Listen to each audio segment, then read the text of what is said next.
오늘 우리가 함께 볼 시는 송수건의 까치밥이라는 시죠. 여러분 이 시는 모의고사에서 종종 출제가 되고 있기 때문에 우리 친구들도 아예 처음 보는 시지는 않을 것 같아요.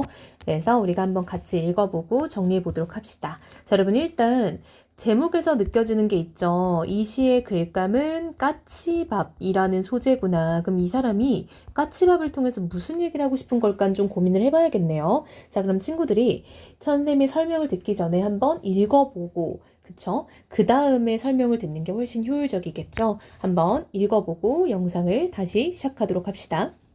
자, 읽어봤죠? 우리 한번 시작해볼게요. 고양인 줄도 모르면서 긴 장대 휘둘러 까치밥 따는 서울 조카 아이들이요. 라고 여러분, 서울 조카 아이들을 불렀죠.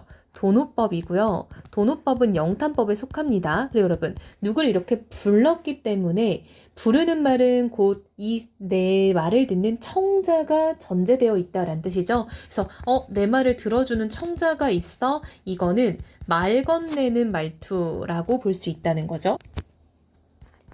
자, 그래서 이렇게 부르는 말은 말을 건네는 말투다라고 체크하시고요. 자, 여러분, 이 사람은요, 뭐라고 얘기하냐면요, 서울에서 온 조카 아이들에게 장대를 휘둘러서 까치밥을 따지 말라. 여러분, 까치밥 뭐냐면 감이에요, 감. 감나무에 열려있는 감이에요.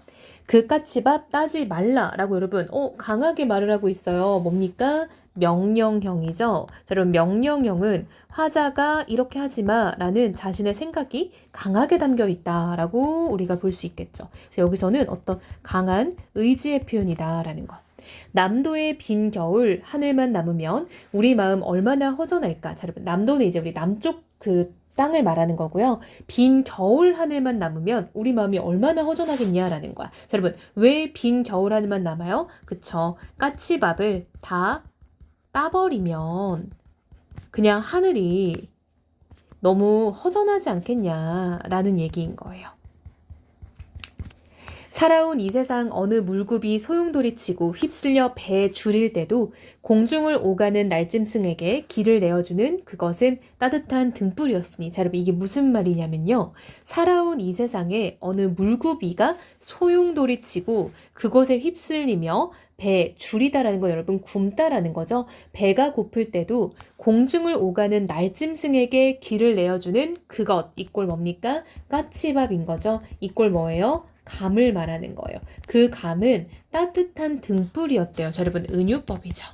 즉 무슨 말이냐? 이렇게 춥고 힘든 시련과 고난의 시간에 날짐승들이 오고 가며 인간이 남겨놓은 감이 하나 있다면 그것이 이제 나의 배를 불려주고 사람의 따뜻한 마음을 느낄 수 있는 따뜻한 등불이 된다라는 거죠. 여러분 등불은요 시각적이죠. 따뜻하다는 건 촉각적이죠. 이런 걸 우리가 시각의 촉각화가 사용되었다라고 할 수 있겠네요. 공감각적 심상이라고 할 수 있어요. 그쵸?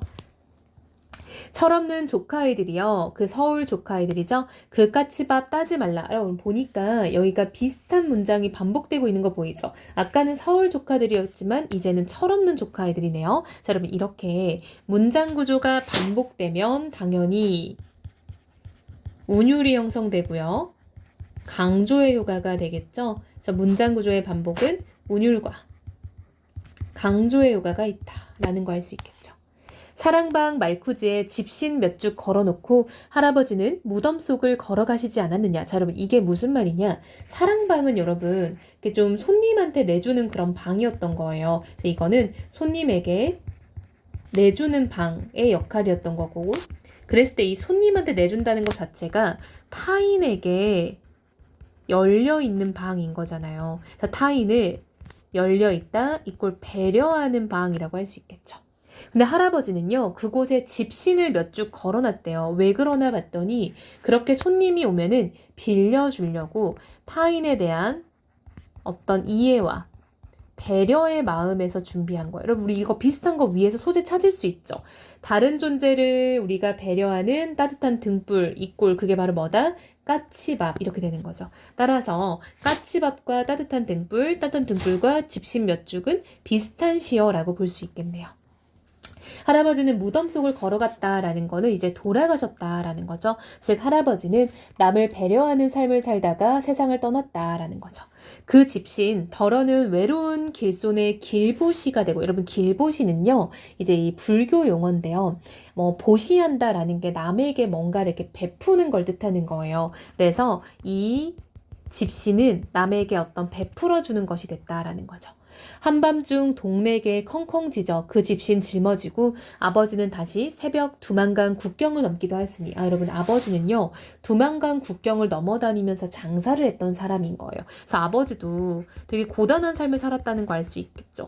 그래서 우리 이런 게 여러분 두만강 국경 넘어서 막 장사하고 이런 게 이용학 시에도 많이 나타난단 말이에요. 그래서 아버지의 고단한 삶에도 그 집신이 좀 따뜻한 어떤 위안과 배려가 되었다라는 거예요. 아이들아 또 불렀죠. 그쵸? 조카 아이들이겠죠? 도누법이네요. 수많은 기다림의 세월, 그러니 서러워하지도 말아라. 눈 속에 익은 까치밥 몇 개가 겨울 하늘에 떠서 아직도 너희들이 가야 할 머나먼 길 이렇게 등 따숩게 비춰주고 있지 않냐 라고 해서, 우리가 남에게 베풀었던 어떤 이런 마음들이 결국 나에게도 돌아온다라는 거죠. 한마디로 날짐승을 위해서 남겨놨던 그 까치밥이, 근데 그 까치밥 이꼴 등불이었죠? 비유적 표현으로 그 등불이 결국은 인간을 비춰주는 등불이 되기도 한다라는 거예요. 여러분 여기서 동물 차원에서 인간 차원으로 의미가 확장된다라는 걸 알 수 있겠죠. 한마디로 우리가 지금 당장은 동물을 배려하는 모습으로 보일 수 있지만 이것은 돌고 돌아 모든 살아있는 모든 것들에 대한 어떤 배려와 위안이 될 수 있다라는 거죠. 그래서 우리가 이렇게 걷게 될 머나먼 길, 어떤 길, 삶의 여정. 근데 여러분 머나멀다라는 점에서 뭔가 고되고 힘들 수도 있겠죠. 그런 길에서 너희에게 어떤 따뜻한 위로와 안식과 배려가 되는 그런 것들이 돌아올 거다라는 거예요. 한마디로 다른 존재에 대한 배려가 인간에게까지 돌아오는 이런 좀 큰 마음에 대해서 이야기하는 작품이다라는 거 알 수 있겠죠? 자, 여러분 이 글은요 주제 뭐라고 하면 되겠어? 너무 반복돼서 쉽게 할 수 있겠죠? 타인에 대한 배려의 마음을 우리가 한번 돌이켜보자라는 거죠. 자, 고향의 이야기를 한다는 점에서 성격은 향토적이고 교훈적이고 아이들을 설득한다는 점에서 설득적이다라는 거 알 수 있겠죠. 그래서 말 건네는 방식을 통해서 우리가 좀 이 시인이, 화자가 전하고자 하는 이야기를 조금 더 효과적으로 전달하고 있다라는 것도 캐치하면 좋을 것 같습니다.